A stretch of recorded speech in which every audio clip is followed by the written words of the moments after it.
In this video, I am going to go over an example of a recursive function. It's going to be a body recursion.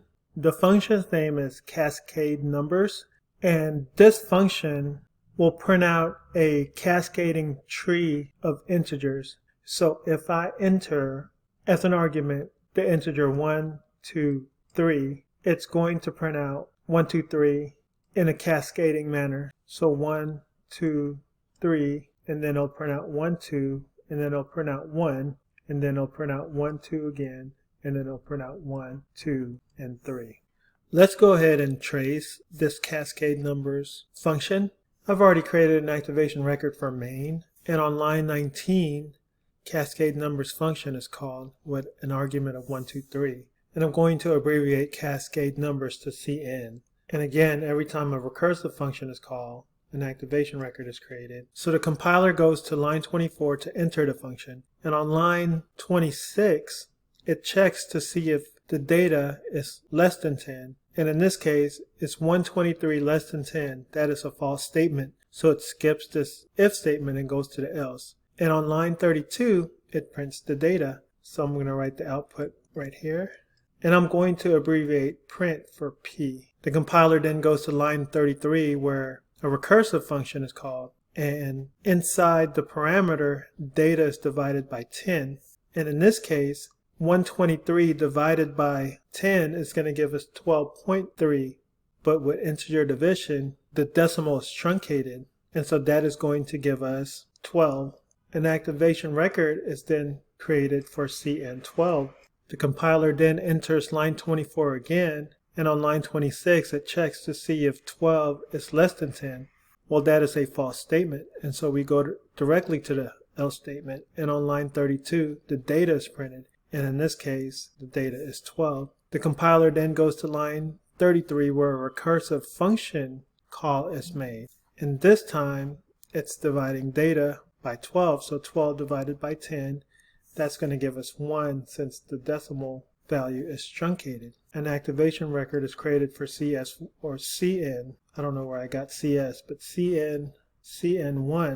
And again, the compiler goes back to line 24. And on line 26, the compiler checks is 1 less than 10. And that is a true statement. So it enters the if statement and data is printed. This function call is then completed and CN1 is popped off the stack frame.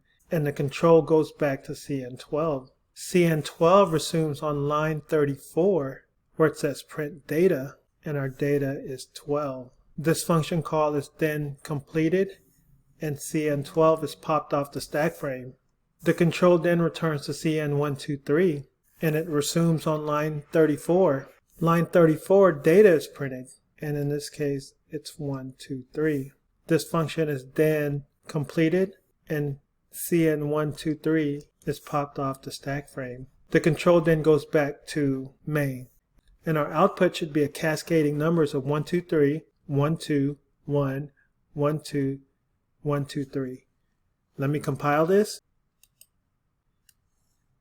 And there it is. 1, 2, 3, 1, 2, 1, 1, 2, 1, 2, 3. Let me add a number at the end to 1, 2, 3, 4. We get 1, 2, 3, 4, 1, 2, 3, 1, 2, 1, 1, 2, 1, 2, 3, 1, 2, 3, 4. Let me change the argument to just 12 and compile it. And there it is, 1, 2, 1, 1, 2. Finally, let me just change the argument to 1. Let's see how it handles single digits. And there it is. So now let's trace this function using a tree. So let's go to line 19 inside of main, and cascade numbers is called with a parameter of 1, 2, 3. So we enter our function on line 24, and on line 26 the compiler checks the condition of whether or not 123 is less than 10. Well, that condition is false, and so the compiler jumps to line 30, and on line 32 the data is printed. The compiler then goes to line 33 and cascade numbers is called with the parameter of data being divided by 10. Well, we know 123 divided by 10 is 12.3, but because we have an integer data type, in integer division, the decimal place is truncated. And so that gives us cascade numbers 12. So CN12. And so the compiler goes to line 24 with this recursive call, and then it enters line 26 and checks the condition. Is 12 less than 10? That condition is false. And so the compiler jumps to line 30.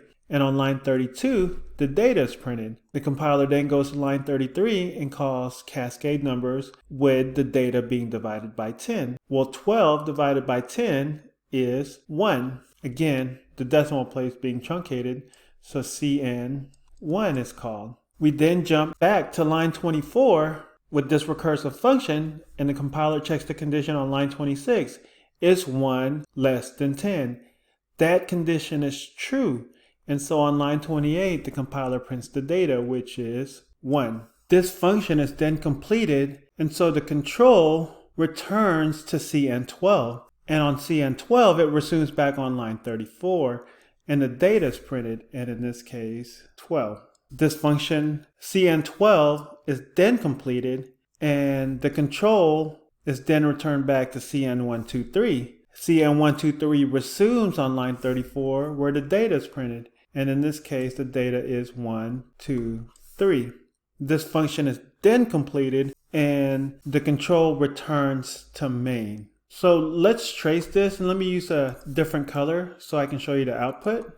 So you start on the left-hand side. So we enter CN23, and we go down the left side, and 1, 2, 3 is printed. And then we go up, and then we enter CN12, and 1, 2 is printed. And then we go up and we go down, enter CN1, and 1 is printed. CN1 is then completed and terminated, and the control returns to CN12, and 12 is printed. CN12 is then completed, and the control goes back to CN123, and 123 is printed. 123 is then completed, and the control goes back to main.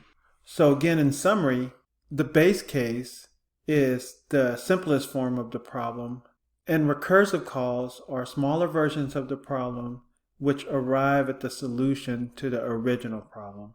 Thank you for watching.